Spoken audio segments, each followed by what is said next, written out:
It is an old story, but one that can still be told, about a man who loved and lost his friend to expulsion, and learned he lacked the power to bring him back. It is the story of Gilgamesh and his friend Enkidu. Gilgamesh was the king of college. He had many friends, was well respected, or feared, and he was very popular with the ladies.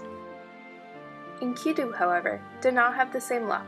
He was homeschooled in the woods, so when he came to school, he did not know how to socialize the way Gilgamesh did.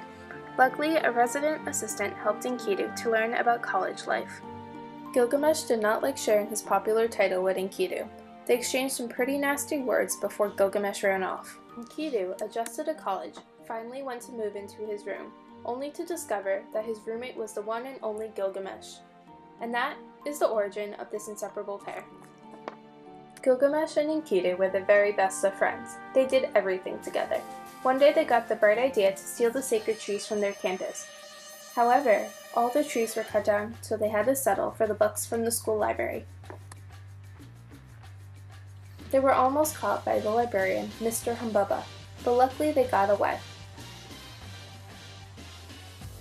Unfortunately, this inseparable pair is not immune to academic death. A fellow student named Ishtar was interested in Gilgamesh, but he did not want to date her. This made Ishtar mad. And so Ishtar's friend planted test answers in what she thought was Gilgamesh's backpack and tipped off an RA. It was actually Enkidu's backpack, and so Enkidu was expelled. Gilgamesh became lost without him. Gilgamesh traded in his stylish clothes for his old gym clothes and began to mope around.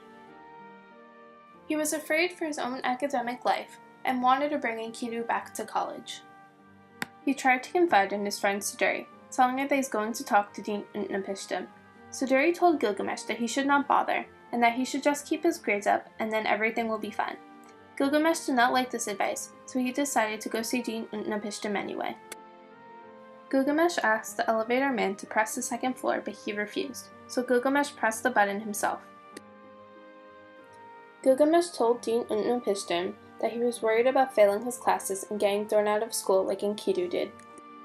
The dean then told him to accept when he cannot change and to be happy, and that he should stop thinking of Enkidu, change his clothes, and just focus on his studies. Gilgamesh was devastated when he realized that Dean Utnapishtim was not going to give him an instant fix to his problem. Luckily for him, the dean decided to tell him about a magical edible flower that would give him brain food, so he can improve his study habits. To get this flower, he must travel to the salad bar, so Gilgamesh went to the student center and ordered himself a salad. He left it on the table by itself to go get a napkin. By the time he returned to the table, it was gone. In that moment, the magic of the edible flower forever escaped his grasp. In time, Gilgamesh gained closure and returned to his dorm. He looked at the walls, awed at the heights his people had achieved after going to school and studying hard, and for a moment, just a moment, all that lay behind him passed from view.